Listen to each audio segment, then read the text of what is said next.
you have been newly diagnosed with celiac disease, you may want to consider cutting out coffee for a little while, just while your body heals, or at least cut back on. Welcome to the Healthy Celiac Show. I'm your host, Belinda Whelan from belindawhelan.com, and here you will learn to live your very best life with celiac disease. So we are going to be talking all about health-related topics because you, my friend, are more than just a woman with celiac disease. Be sure to hit that subscribe button so that you don't miss an episode, and welcome to the show. Hello and welcome back to this week's episode of the Healthy Celiac Podcast.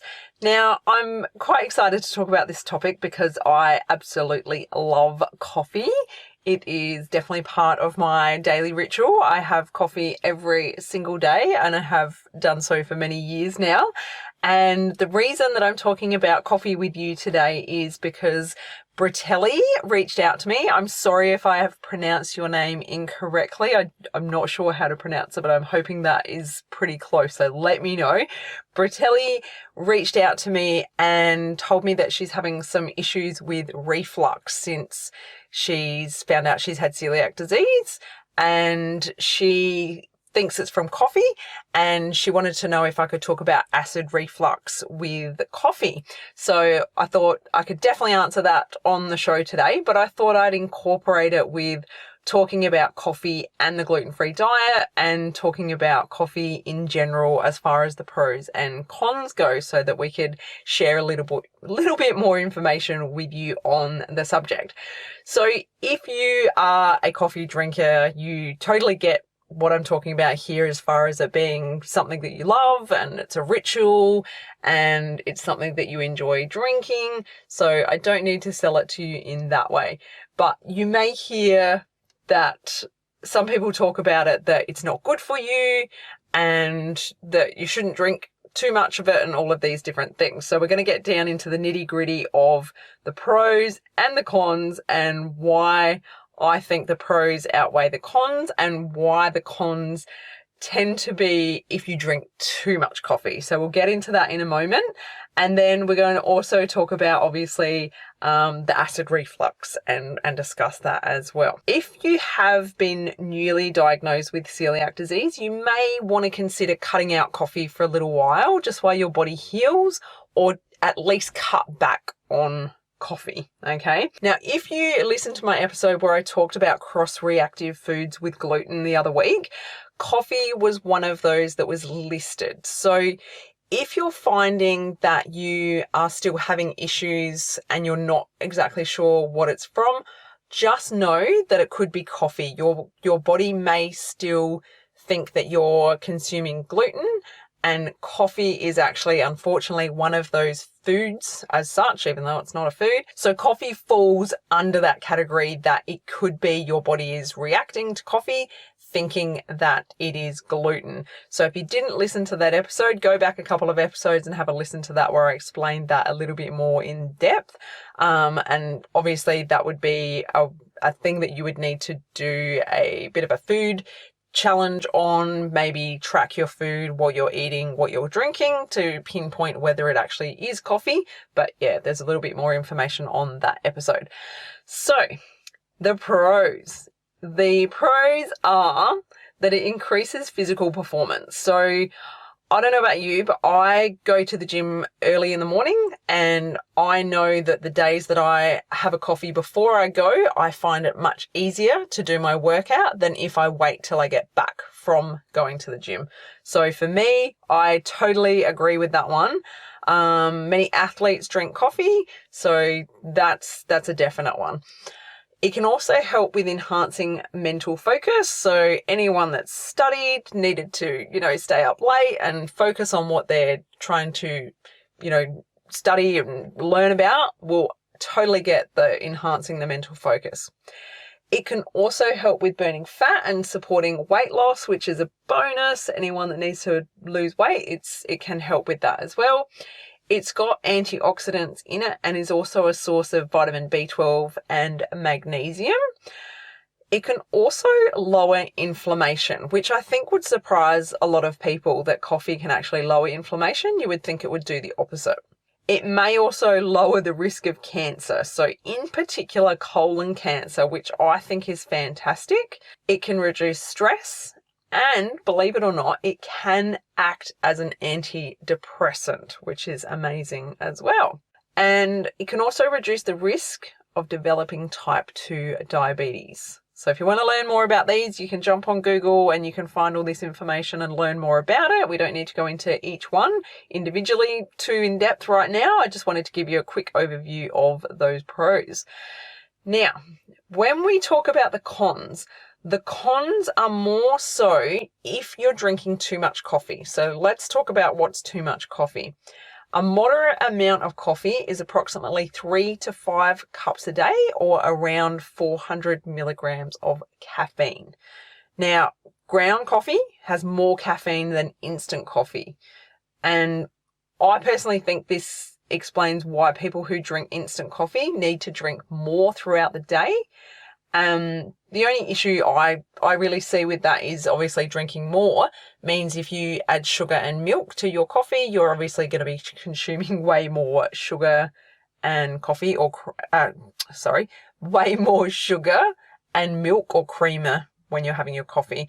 So my husband, he works away in the mines, and when he's home with me, he drinks 2 coffees a day, just like I do, and we drink ground coffee. We have a coffee machine that grinds the beans for us right there and then makes the coffee. And we have 2 coffees a day together. And then when he's at work, he says he drinks coffee all day long. And I put it down to the fact that when he's at work, he's drinking instant coffee because they don't have a coffee machine there. And to be drinking more of those cups of coffee is kind of the equivalent to drinking the ground coffee at home. So that's quite interesting if you've never kind of understood why sometimes you might have a ground coffee and you feel satisfied for longer than if you just had an instant coffee. So yeah, little bit of info there for you that you might not have known beforehand. Now, the cons. It can be very addictive. I could drink coffee all day long until the cows come home. I absolutely love it, but I stop myself at 2. There can be a crash in the afternoon or late in the evening if you are addicted and drink too much of it. So that is something that you need to watch out for. Some people do complain that it messes with their sleep. I know for myself, if I drink it too late in the day, that it does keep me awake at night. So I do my best to have 1 coffee after breakfast and then the next one sort of midday, not too much later than midday. Otherwise, yeah, it affects my sleep. So that is something that's certainly worth keeping an eye on. For some people, it can cause the jitters and restlessness. And this can come down to if you are drinking it on an empty stomach. It could do with how many cups you've had, things like that. I know for myself, if I have coffee, let's just say I had a coffee at 11:30 a.m. and I hadn't had lunch yet, my hands will start shaking. So I do my best to make sure I have it after I've got something in my stomach, because I know that it does affect me in that way. So if it does cause the jitters or some restlessness with you, it might be worth, checking in with what you're eating, how much coffee you're drinking, that type of thing as well. For some people, it can cause anxiety. 1 cup can cause some people anxiety, whereas others, it can be, more than that, way more than that. So again, it's about learning what works for your unique body. We are all different, and I can't say to you definitively that, 2 cups a day is perfect for you, because I have no idea what works for you. You are an individual, and it's up to you to figure out which amount is good for you. No amount of coffee might be good for you. You might do a little bit of a track on this, and you might figure out that you're actually better off without coffee. I thought for a while there that I was better off without coffee, but I've learned that my body is actually much better when I drink coffee. So I've accepted that that's part of me and what I enjoy and what works for me. So yeah, again, work on that for yourself, and if you need support in that, then you can reach out to me and I can point you in the direction of some ways that you can figure that out as well. All right, the next one is heartburn. Some people find that drinking too much coffee can cause heartburn. And another one is an increased heart rate. So drinking too much coffee can certainly increase some people's heart rate. So again, just keeping an eye on that and making sure that it doesn't affect you in that way. All right, so that's our pros and cons. I hope you learned something there. I think there'll be some surprises for some people. But yeah, again, it's very individual. What works for you won't work for the next person. So again, keeping an eye on that. All right, so let's talk about acid reflux. So it doesn't just have to be coffee. It can be any caffeinated drinks can cause acid reflux. So when we talk about coffee, instant coffee is more likely to cause acid reflux than your ground coffee. So if you are struggling with acid reflux, then I would recommend that you switch from the instant coffee over to ground coffee and see if that makes a difference. Obviously, cutting back on the amount of coffee that you're drinking is a very simple one as well to see if that works for you. But if you're having 1 cup and you're getting that acid reflux, then again, it could be that you need to make sure you've got some food in your belly before you have a coffee. And making sure that it has been some time now since you were diagnosed with celiac disease and that your body's healing and that you don't, some people have stomach ulcers and that can cause issues as well. So it just depends on which stage of your life you're at and what's been happening with your body in the lead up to this as well. Now, another thing to look out for is a dark roasted bean. So the longer that the bean has been roasted, the better the quality and the lower the acidity. All right, so you can look for a dark roasted bean. Another one is drinking cold brew for a little while. So cold brew coffee is less acidic as well, so that could be something that could work for you. And making sure that you're purchasing higher quality coffee beans can make a difference as well. And a little thing that you can do is add a pinch of salt to your coffee. Not too much, you don't want to taste it in there, but sometimes that can be enough just to help with that. So that's something you could try as well. But other than that, I personally think, again, it's trial and error. It's if you absolutely love coffee and you want to be able to keep drinking it, it's trial and error, making sure that it works for you by doing any number of these steps. But if you don't truly love it and it's not something that, you're going to miss, then just cut it out. It doesn't matter if it's something that you're not too concerned about. But if you're like me, I wouldn't really want to give up coffee if I didn't have to.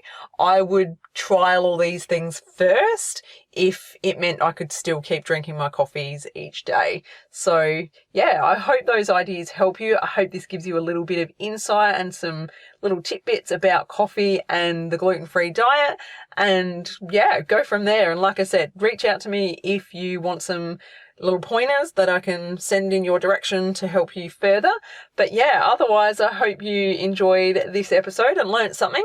I would love to hear from anyone that's got any feedback or anything you'd like to share with me about the episode. And as always, if you have any subjects or any ideas that you would like me to talk about on the show, please reach out to me. I would love to hear from you because it helps me know what to talk about, and know that you guys are there listening and supporting what I'm sharing on the show. So you can reach out to me either on Instagram at @thehealthyceliac, or you can send me an email, info@belindawhelan.com.